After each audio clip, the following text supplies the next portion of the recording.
kú dédé àsìkò yìí a kú kó lè dá àdúrà wa yóò gbà láṣẹ lédùà àmín. Ìròyìn fẹ́lifẹ́li náà ló ń dé sí ojú amóhùnmáwòrán yín láti iléeṣẹ́ wa ìròyìn fẹ́lifẹ́li TV.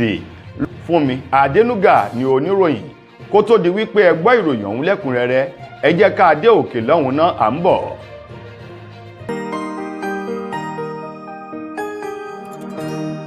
Ìròyìn Feli-feli TV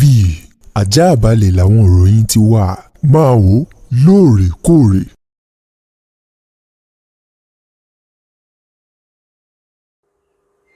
Ẹ káàbọ̀ padà ìròyìn fẹ́lifẹ́li ọ̀hún rèé lẹ́kùnrẹ́rẹ́. Ààrẹ orílẹ̀-èdè yìí tẹ́lẹ̀ rí ní ìgbà kan àná olóyè Àrẹ̀mú Olúṣẹ́gun Ọbásanjọ́ òun mà ló ti bẹnu àtẹ́ lu ìròyìn kan eléyìí tí wọ́n ń gbé káàkiri orí ayélujára àti inú ìwé ìròyìn wípé ààrẹ tẹ́lẹ̀ rí ọ̀hún Ọbásanjọ́ ó ṣe ìpàdé pẹ̀lú àwọn gómìnà tí wọ́n ń bẹ láàrin gbùngbùn orílẹ̀-èdè yìí lójúnà láti lè yọ Nnamdi Kanu kúrò nínú ọgbà àhámọ́ èyí tó wà lórí ẹ̀sùn ìdúkokò mọ́ èyí tí wọ́n fi kan Nnamdi Kanu. Ọbásanjọ́ tó ní ọ̀rọ̀ ọ̀hún jìnnà sí òtítọ́ ó ní lótìtọ́ àti lódodo ní òun pẹ̀lú olóyè Emeka Anyaoku tí wọ́n jọ ṣe ìpàdé pọ̀ lórí ọ̀nà àbáyọ àti ìdàgbàsókè orílẹ̀-èdè Nàìjíríà àti àárín-gbùngbùn orílẹ̀-èdè Nàìjíríà bí ó ṣe máa ní ìtẹ̀síwájú pàápàá jù ní ẹ̀ka ètò ọrọ̀ ajé pẹ̀lú bí àwọn iléeṣẹ́ ńláńlá bí wọn yóò ṣe fẹsẹ̀ múlẹ̀ láti máa gbìnàyà kí ohun gbogbo kó tún lè bọ́ máa pọ̀ lọ́pọ̀ yanturu ní orílẹ̀-èdè Nàìjíríà ní ìpàdé tóun pẹ̀lú olóyè Emeka àti àwọn gómìnà láàrin gbùngbùn orílẹ̀-èdè yìí tá a mọ̀ sí South East ni wọ́n jọ ṣe ó ní yàtọ̀ sí èyí kò sí nǹkan kan èyí tó jọ bẹ́ẹ̀ gẹ́gẹ́ bí ọ̀rọ̀ ọ̀hún ti jáde látọwọ́ ẹni tó jẹ́ olùrànlọ́wọ́ pàtàkì sí Ọbásanjọ́ lórí ọ̀rọ̀ ìròyìn ọ̀gbẹ́ni Kẹ́hìndé Akínyẹmí èyí tó gbẹ̀rọ̀ ọ̀hún léde lówùúrọ̀ kùtùkùtù ní tí ṣe ọjọ́rú Wednesday lódìlódì tó sì sọ fún àwọn ènìyàn láti kẹ̀yìn sí ìròyìn ọ̀hún wípé Ọbásanjọ́ kò ṣe ìpàdé kankan pẹ̀lú àwọn gómìnà eléyìí tó wà láàrin gbùngbùn orílẹ̀-èdè yìí lórí bí wọn yóò ṣe yọ Nnamdi Kanu kúrò nínú ọgbà àhámọ́ bí kò ṣe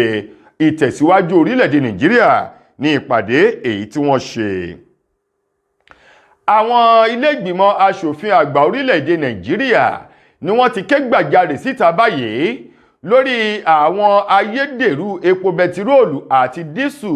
èyí tí àwọn kọlọ̀ sí àwọn ajẹnídìíwà ìbàjẹ́ kan èyí tí wọ́n ń kó wọ orílẹ̀-èdè Nàìjíríà láti òkè òkun léléyìí tí wọ́n sì ní bẹtiróòlù ayédèrú ọ̀hún àti dísù ayédèrú náà òun ló dà bíi kẹ́míkà eléyìí tó ń yára tó ń gbẹ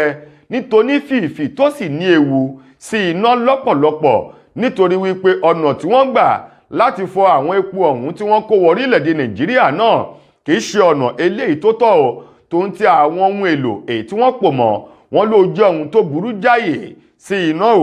gẹ́gẹ́ bí àwọn ọmọ ilé ìgbìmọ̀ aṣòfin ọ̀hún ti sọ̀rọ̀ ọ̀kan nínú àwọn aṣòfin náà eyín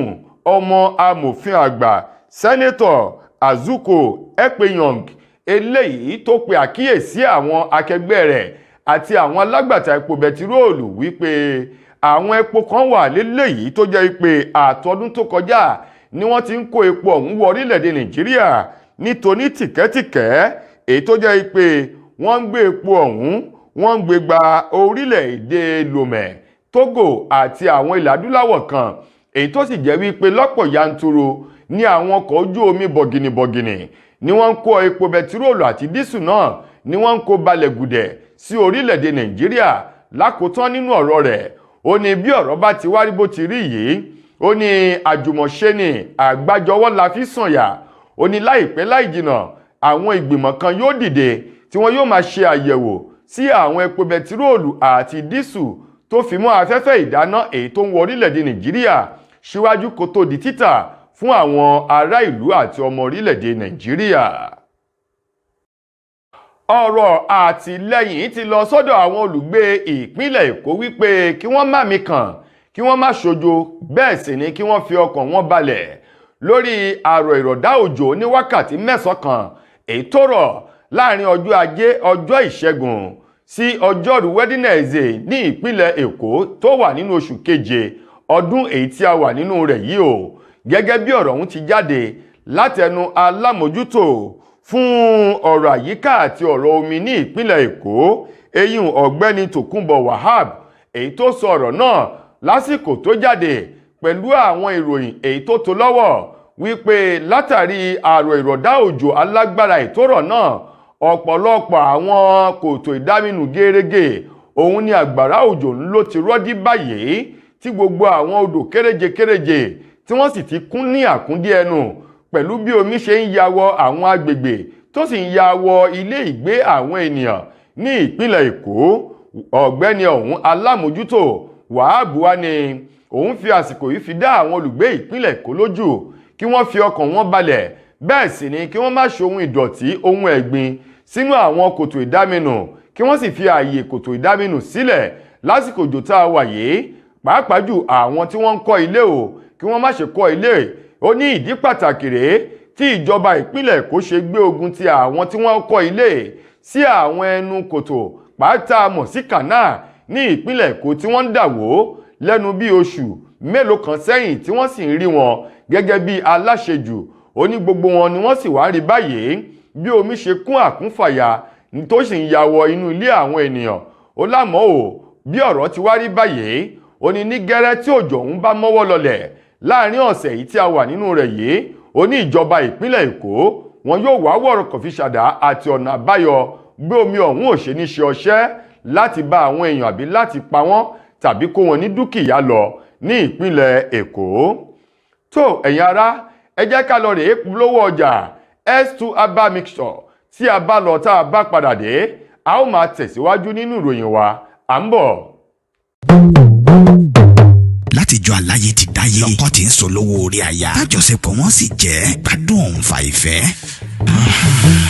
Tẹ́rẹ̀ ìgbádùn lọ́kọláya bá ti ń bọ́ ságídé, kásáyàn òfàǹfẹ́ láàrin wọn dò ní yọ̀bẹ̀kẹ́. Tọkọ ò lè gòkè lọ́wọ́ déré, tọkọ wa ń ṣe súkẹ́súkẹ́ lórí aya. Orísun ló yẹ ká padà sí, ká tọ́jú ara wa pẹ̀lú S2 Aba Bitters. Fátẹ̀ kan lẹ̀ gbọ̀ngbọ̀ngbọ̀n, ká kó lẹ́gbẹ́ àwọn tí ń bẹ̀bẹ̀ fàyà lórí ibùsùn. S2 Aba Bitters 100% Aba tí ò lọ́tí kankan nínú, pẹ̀lú oúnjẹ NAFDAC. S2 Aba Bitters, ilé-iṣẹ́ S2 Ultimate Holistic Spiritual Aba Remedy International Limited ló ṣe 002 Park Street First Avance Junction Ọ̀lẹ́yọ̀ Ìbàdàn Ọ̀yọ́ State. Ó wà lọ́pọ̀ yanturu ní 1825 Olúyọ̀lé Shopping Complex New Garage Ìbàdàn. Ẹ ti lè rí rà ní Lasorat Royal Plaza Asunlẹ̀ Junction off Akala Express Ìbàdàn Ọ̀yọ́ State. Fún ìkúnrẹ́rẹ́ àlàyé síwájú sí tàbí tẹ̀yin gan bá fẹ́ jẹ́ alágbàtà fún wa, ẹ pè tàbí ká WhatsApp wa lórí +234 704 079 0153 tàbí kẹ́kọ̀ọ́ sí +234 806 400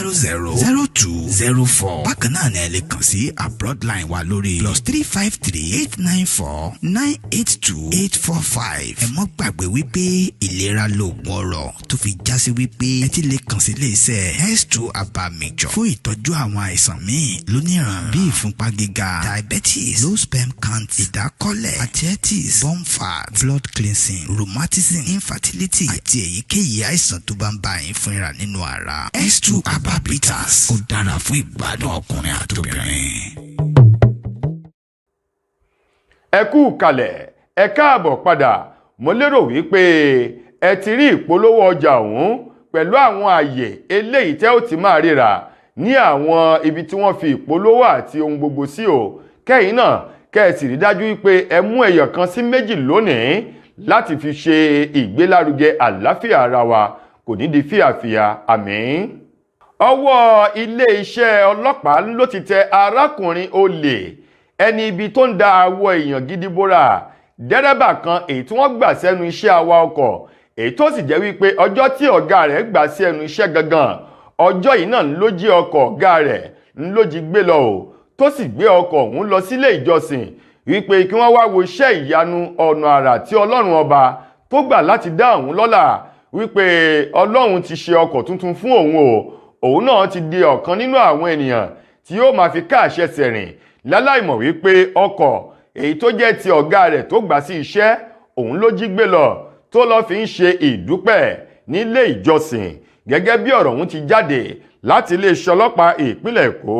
arákùnrin ọ̀hún ẹni ọdún 36 èyí tí wọ́n porúkọ rẹ̀ ní Amos Daniel òun ló ti wà ní àkóló àwọn ọlọ́pàá báyìí gẹ́gẹ́ bí alukoro iléeṣẹ́ ọlọ́pàá ìpínlẹ̀ Èkó SP Benjamin bó ti fi ọ̀rọ̀ ọ̀hún léde lówùúrọ̀ òní nígbà tí wọ́n ṣe àfihàn lẹ́yìn tí ọwọ́ àwọn ọlọ́pàá tó tó arákùnrin Daniel Amos ọ̀hún níbi tó sá pamọ́ sí pẹ̀lú ọkọ̀ ọ̀gá rẹ̀ èyí tó gbà sí iṣẹ́ tó jí gbé lọ ló bẹ̀rẹ̀ sí ní kà ó ní èṣù ló yá òun lò báyìí ni wọ́n ní pẹ̀lú bí èṣù ṣe yá olóyè náà àtiwọ́ àti èṣù lẹ́ọ̀jọ̀ mojúba ilé-ẹjọ́ nígbà tí ilé-ẹjọ́ yóò ṣe ìdájọ́ bó ti tọ́ àti bó ti yẹ. Bákan náà ni wọ́n ṣe àfihàn àwọn ayédèrú ológun kan èyí tí wọ́n ti lé kúrò lẹ́nu iléeṣẹ́ ológun ṣùgbọ́n tí wọ́n sì ń pera wọn lóhun tí wọn ò jẹ́ Hakeem Suleiman àti Abdullah Muhammed. Àwọn méjèèjì wọ̀nyí náà lọ ni àwọn náà darapọ̀ mọ́ àwọn adigunjalè láti máa jẹ àwọn olùgbé ìpínlẹ̀ Èkó lólè tí wọ́n sì ti fi ọwọ́ òfin tí wọ́n ti fi kó àwọn ènìyàn ọ̀hún lágọ̀ọ́ ọlọ́pàá ni wọ́n wà tí wọ́n ń kà bòròbò báyìí. Lákòótán nínú ìròyìn wa fún tòní ọ̀kan nínú àwọn gbajúgbajà òṣèré sinimá àgbéléwò elédè òyìnbó eyín Rita Edochie òun mà ló ti sọ̀rọ̀ ìwúrí bòde pẹ̀lú bó ṣe sọ wípé gbọ́yìn bí òkè Olúmọ bí ike ṣe wà lẹ́yìn oní nǹkan lòún wà lẹ́yìn ọ̀kan nínú àwọn tí wọ́n sọ̀rọ̀ lórí ayélujára tó tún jà fún ẹ̀tọ́ ọmọ ènìyàn èyí tí wọ́n mọ̀ sí very dark man. Ó ní gbọ́yìn lòún wà lẹ́yìn rẹ̀ ó ní bó bá àwọn èèyàn kí wọ́n fẹ́ bóhùn wọn kí wọ́n gbọ́ kí wọ́n sì gbà. Ó ní very dark man ó ní ajà fún ẹ̀tọ́ ọmọ ènìyàn ni ó sì ń sọ òdodo ọ̀rọ̀ kò kígbá kan bọ̀kọ́ nínú. Ó ní bó ti jẹ́ ipò orí ayélujára ló ti ń sọ àwọn ọ̀rọ̀ rẹ̀ yìí. Ó ní àwọn ọ̀rọ̀ tó ní kò mọ́ òkun tó sì ní làákàyè tó ń ti ọgbọ́n nínú òun ló ń sọ jáde lẹ́nu. Ó ní ṣùgbọ́n olóòótọ́ ìlú òun nìka ìlú ó lẹ́ni bá ń parọ́ òun ni wọ́n máa ń pọ́nlé bó ti rí nù ní orílẹ̀-èdè. Rita Edochie wá ní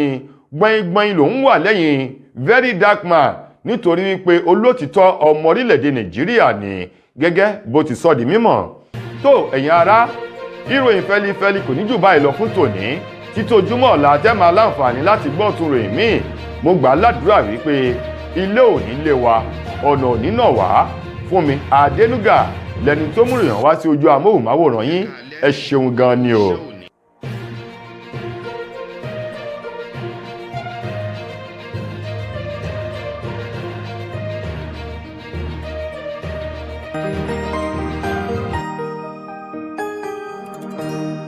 Ìròyìn Feli-feli TV àjààbálẹ̀ làwọn ìròyìn ti wà máa wò lóòrèkóòrè.